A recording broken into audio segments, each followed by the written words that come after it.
আসসালামু আলাইকুম, সকলকে স্বাগতম নতুন আরেকটি ডিফারেন্সি ক্লাসে। আজকের এই ক্লাসে আমরা দুটো চমৎকার শব্দ নিয়ে আলোচনা করব, ডিউরিং এবং হোয়াইল।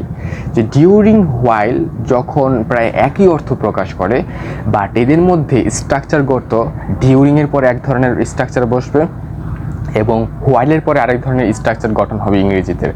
তবে কোনটা কেমন কীরকম অর্থ প্রকাশ করে সেটা আমরা অনেকেই জানি না। তো আজকের এই ভিডিওতে আপনাকে স্বাগতম এবং এই ভিডিও থেকে আপনার এই দুটো শব্দের সঠিক একটা ধারণা ব্যবহার পাবেন এটা আশাবাদী। তবে ভিডিওটির মূল পর্বে যাওয়ার আগে সকলকে একটা অনুরোধ, যদি নতুন হয়ে থাকেন অবশ্যই চ্যানেলটি সাবস্ক্রাইব করতে ভুলবেন না।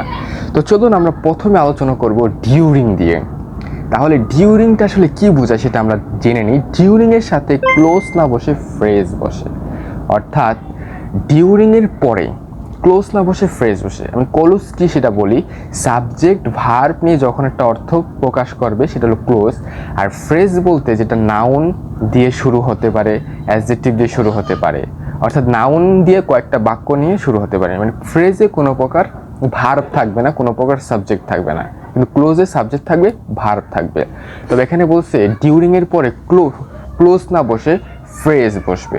আমি একটা উদাহরণ নিয়ে আসি, যেমন I went to Cox's Bazar during our holiday. যে আমাদের ছুটি চলাকালীন সময় আমরা কক্সবাজার গিয়েছিলাম। এখানে ডিউরিং হলো একটা সময়, নির্দিষ্ট কিছু সময়কে বোঝায়। কীরকম সময়?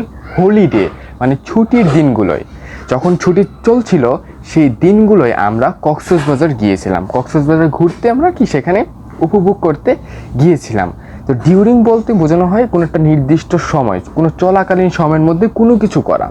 যেরকম বাংলাদেশের 9 মাস চলাকালীন যুদ্ধ হয়েছিল, যে Bangladesh the freedom fighter fort during, okay etcetera, অনেক কিছু বসতে পারে। তাহলে ডিউরিং বলতে বোঝানো হয় আপনার কোনো একটা চলকালীন, কোনো একটা সময়, কোনো একটা বিষয় চলছে, তখন ডিউরিংটা বসে। কিন্তু ডিউরিং পরে একটা ফ্রেজ বসবে, ক্লোজ বসবে না। এবং হোয়াইলের সাথে কি বসবে? অবশ্যই হোয়াইলের পরে ক্লোজ বসবে, কিন্তু ফ্রেজ বসবে না।